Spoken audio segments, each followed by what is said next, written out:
En el Observatorio Mexicano de la Crisis y en el mundo estamos conmemorando el mes de la no violencia hacia la mujer. ¿Cómo estamos en materia de cifras y avances? Quédate, que somos Estrategia Crítica, el programa de análisis del Observatorio Mexicano de la Crisis.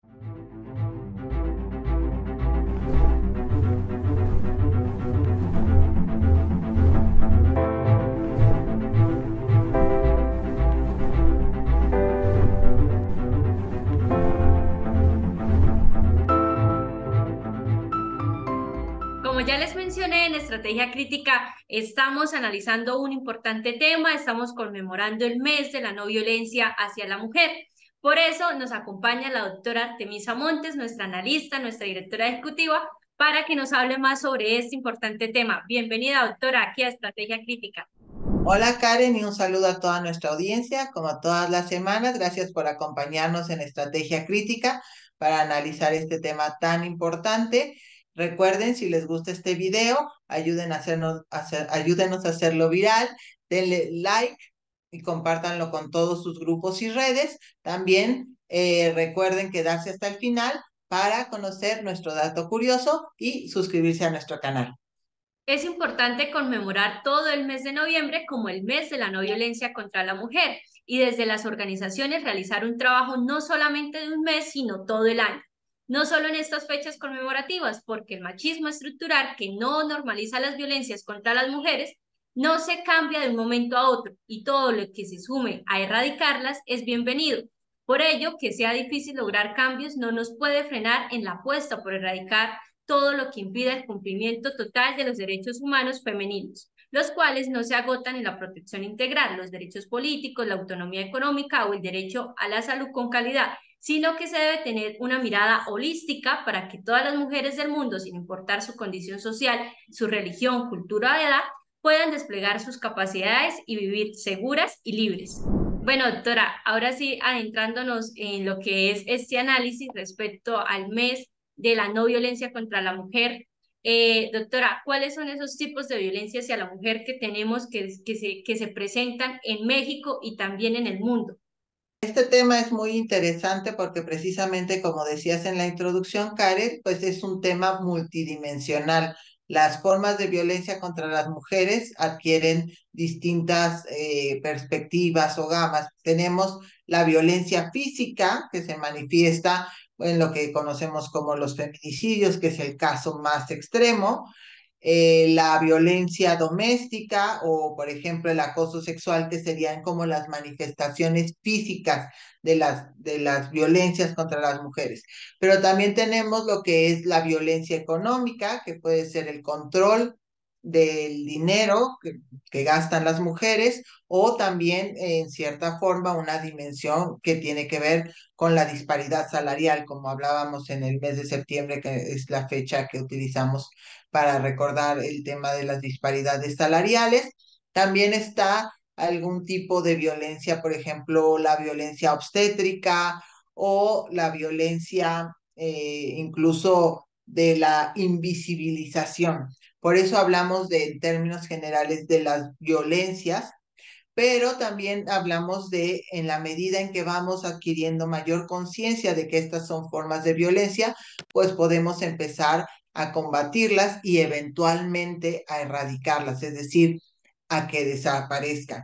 Entonces, pues comprender que no todo lo podemos etiquetar como violencia, porque entonces perdería la fuerza el concepto, pero sí entender y aprender a identificar las formas de violencia desde las más sutiles, esta invisibilización, este ignorar si una persona está expresando su opinión solo porque es mujer o preferir en una contratación a un varón sobre una mujer, aunque tuvieran las mismas capacidades, o pagarles menos a las mujeres solo por el hecho de ser mujeres. Entonces, ¿por qué hablamos desde esta perspectiva de género? Porque es entender que toda esa violencia se sufre no solo por condición social o por otras magnitudes que tiene nuestra sociedad de inequidad, sino específicamente por el género, por la naturaleza de que la víctima es mujer.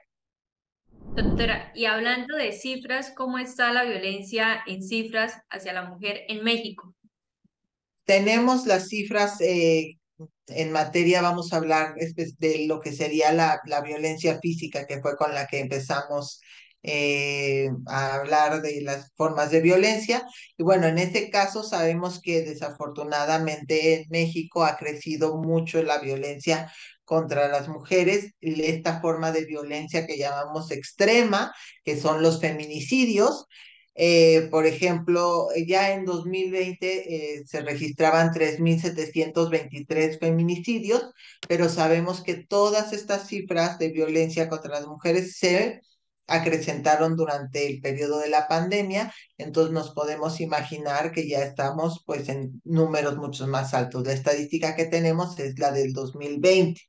En lo que se refiere a la violencia doméstica, también en este caso, de la encuesta nacional sobre la dinámica de relaciones en los hogares, que se levantó en el 2020, encontramos que el 47.3 de las mujeres mayores de 18 años han sufrido violencia doméstica o han tenido algún incidente de violencia dentro de sus propios hogares. Y también sabemos que la violencia en el noviazgo se ha incrementado de manera significativa en los últimos años. Y finalmente, en México tenemos un problema muy fuerte que se sigue manteniendo de lo que es el acoso sexual en los espacios públicos. Y ahí encontramos que por lo menos el 71.3% de las mujeres, que es un porcentaje altísimo, han reportado que han sufrido alguna experiencia negativa también de acoso en los espacios públicos. Y precisamente utilizamos este mes para destacar que estas experiencias negativas están sucediendo, pero también para reflexionar sobre cómo podemos como sociedad, como organizaciones y desde el espacio público, el gobierno, etcétera, empezar a eliminar pues estas prácticas que no solo nos están eliminando, sino vemos que están creciendo y se están acentuando en muchos espacios. Doctora, y precisamente dentro de ese punto, ¿cuáles son los avances que hay en México para mitigar la no violencia contra la mujer? Pues algunos de los avances que podemos encontrar es precisamente la tipificación del feminicidio, es decir, que hay una conciencia de que se dan homicidios en función de género. Sabemos que no siempre un asesinato desafortunado de alguna mujer es un feminicidio, pero es importante no invisibilizar esas cifras. Otro aspecto importante que hemos podido ver, pues son las leyes en materia de paridad de género, que han permitido pues que haya una mayor representación de las mujeres en los espacios de toma de decisiones.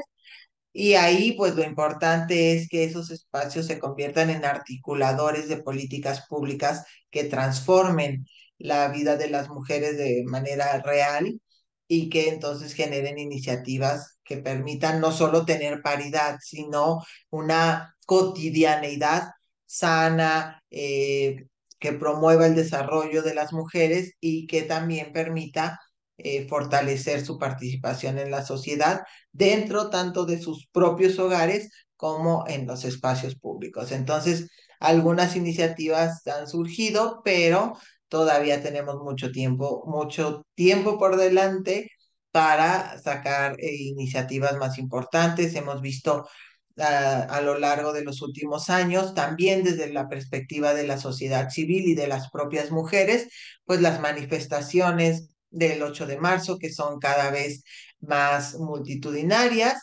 Hemos visto lo que tuvimos justo antes de la pandemia, que fue el 9 de marzo de Un Día Sin Mujeres. Se ha tratado de mantener en los años posteriores, ya sin tanto impacto. También la pandemia tuvo un efecto pues negativo en ese sentido, en lo que pudo haber, en lo que era esta tendencia. Pero es importante ver también que las mujeres estamos empezando a tomar acción colectiva para protegernos a nosotras mismas. Lo vemos cuando desafortunadamente se da algún tipo de desaparición o tragedia que involucra a las mujeres, hay una respuesta organizada coordinada, de espontánea desde la sociedad, pues para hacerlo notar y también para reclamar que cada vez haya menos de estos casos. Entonces, falta mucho por recorrer, tenemos la necesidad de organizarnos y el tiempo pues corre en nuestra contra porque cada vez que una mujer sufre de violencia, pues muchas veces el daño es irreparable. Doctora, hace 8 días aquí en Estrategia Crítica estuvimos analizando el presupuesto para México para el 2024 y también pues previamente ya habíamos analizado la ley de ingresos. Respecto a este tema, pues que es muy importante, que es el presupuesto, los recursos públicos, ¿qué es un presupuesto con perspectiva de género y cómo está el país en relación a este presupuesto con perspectiva de género? Esta pregunta es muy interesante, Karen, porque va precisamente al punto de cuánto dinero, cuántos recursos podemos destinar o estamos destinando a atender estos temas de la violencia contra las mujeres.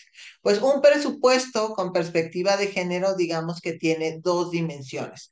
La primera dimensión es asegurarnos que las acciones públicas y la asignación de los recursos presupuestales no se dé en espacios o en programas que puedan ir en detrimento de las mujeres, es decir, en detrimento o que puedan perjudicar lo que sería el ejercicio de sus derechos o algunas medidas que ya estaban ayudando a mejorar la vida de las mujeres. Eso le llamaríamos un presupuesto regresivo en términos de género, es decir, alguna política o acción pública que haga que las mujeres estén peor de lo que estaban a partir de la acción pública.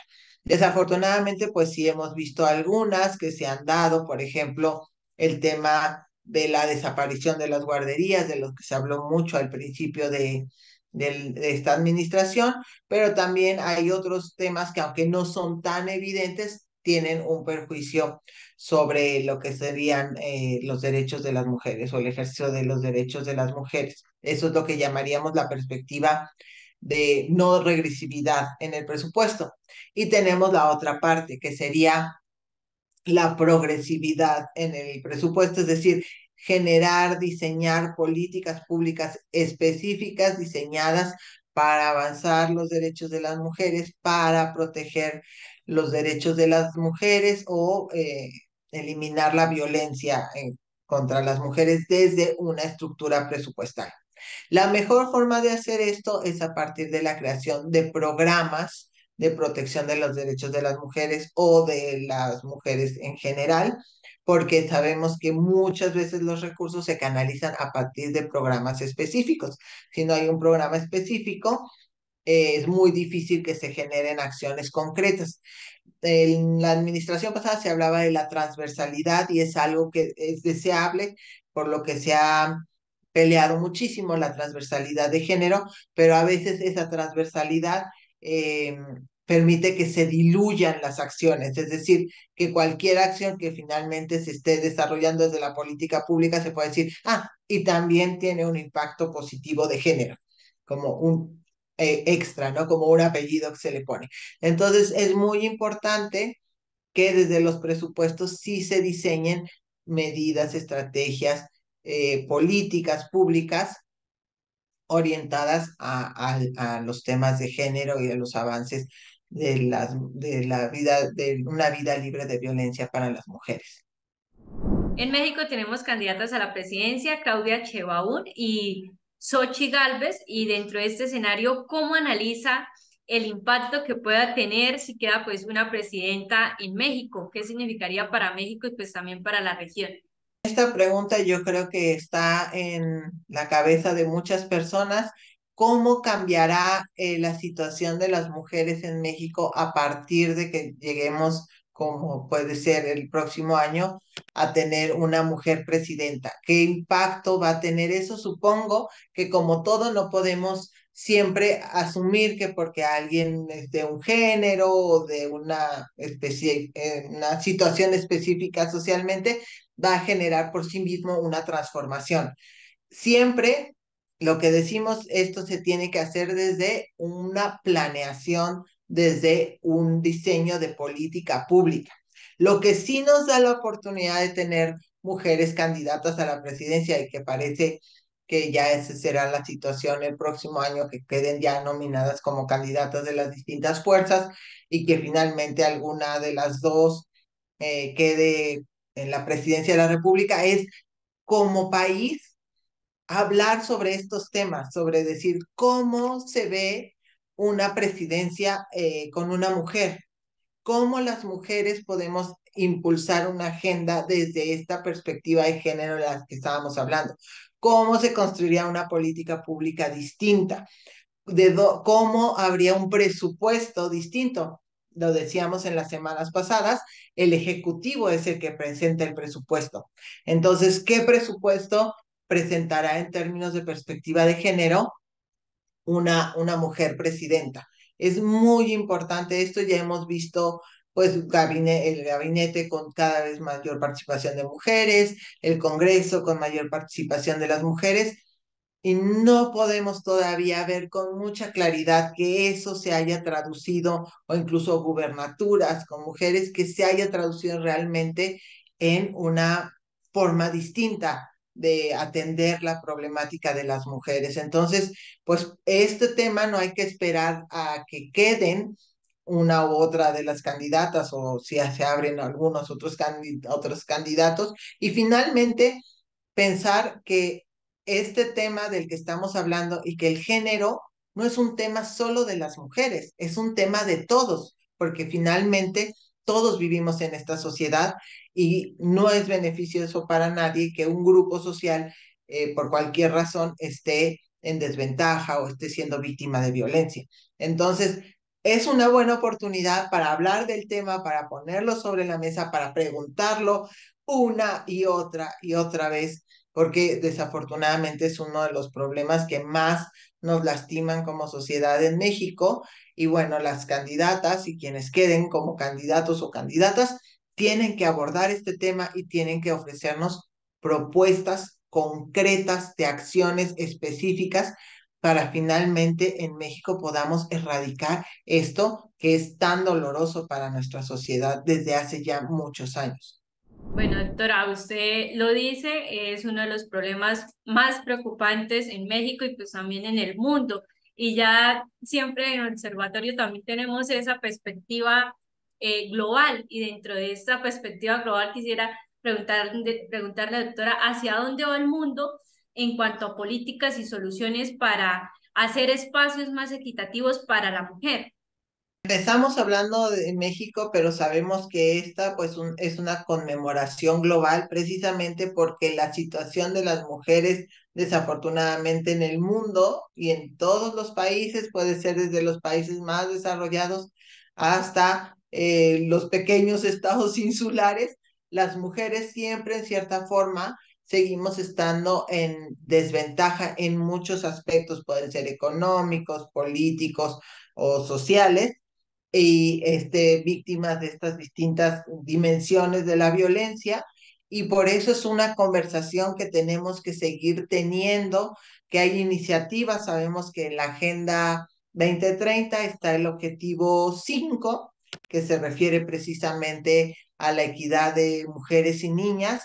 Y por eso se puso ahí ese objetivo, para mantener siempre estas conversaciones, porque desafortunadamente cuando dejamos de ver estos temas, vemos regresiones. Como hablábamos al principio, pues todo el periodo de la pandemia sufrimos una regresión muy profunda en términos, la violencia dentro de los hogares creció muchísimo, producto del confinamiento, y no podemos por eso dejar de tener estas conversaciones. Hubo esta conferencia internacional en Beijing, y después la intención era que hubiera pues Beijing más 20, y pues otra vez hubo algunos problemas ahí, parte de lo de la pandemia, y no se le dio la importancia que se debió de verdad a una conferencia de esta magnitud. Entonces, bueno, pues esperemos que como sociedad sigamos, que tomemos estos espacios como excusas para hablar, pero sobre todo para imaginarnos cómo va a ser un mundo equitativo, donde ya la violencia de género esté totalmente erradicada y también la violencia en general, ningún tipo de violencia es aceptable. Entonces, ¿y cómo vamos avanzando nosotros como sociedades a la erradicación de la violencia en todas sus formas y todas sus manifestaciones y empezar por el reconocimiento de estas formas de violencia? Doctora Artemisa, como siempre, para concluir este tema tan importante de no violencia hacia la mujer, ¿cuál es esa conclusión más importante que usted saca de este importante tema? Y además, todos estamos esperando el dato curioso, como siempre, ¿cuál es ese dato curioso que nos trae el día de hoy? La conclusión, como siempre, en el observatorio es estos temas los abordamos y los tratamos porque nos competen a todos. Lo que decíamos, la perspectiva de género no es unos lentes que nos tenemos que poner solo las mujeres, sino es una visión compartida de los roles que jugamos cada uno como personas valiosas en nuestras sociedades. Y bueno, pues como siempre tenemos nuestro dato curioso y precisamente hablar de que son 16 días de activismo contra la violencia de género. Empiezan el 25 de noviembre y terminan el 10 de diciembre. El 25 de noviembre tenemos el Día Internacional de la Eliminación de la Violencia contra la Mujer y el 10 de diciembre cerramos con el Día de los Derechos Humanos. ¿Y por qué se eligió precisamente esta fecha para conmemorar la eliminación de la violencia contra las mujeres? Porque hace referencia al asesinato de las hermanas Mirabal en República Dominicana en el año de 1960. Ellas eran precisamente activistas políticas y símbolos de la lucha de la violencia contra las mujeres. Entonces, es una fecha muy importante y siempre la usamos para recordar el extremo de la violencia y la importancia del activismo político de mujeres y hombres en estos temas. Muchas gracias, doctora, por acompañarnos y por siempre, como siempre, hacer estos análisis tan interesantes, tan profundos, como usted lo dice. Son temas que nos competen a toda la ciudadanía, no solamente en México, sino a toda la ciudadanía global. Como siempre, muchísimas gracias a todos los que vieron este video hasta el final. Por favor, déjanos saber todas sus preguntas, todas sus sugerencias en los comentarios. No olviden darle like, suscribirse a nuestro canal de YouTube. Y nos vemos en 8 días con un tema muy interesante, con la ciberseguridad, qué está pasando en la ciberseguridad en México y qué está pasando con la ciberseguridad en el mundo. Nosotros somos el Observatorio Mexicano de la Crisis. Hasta luego.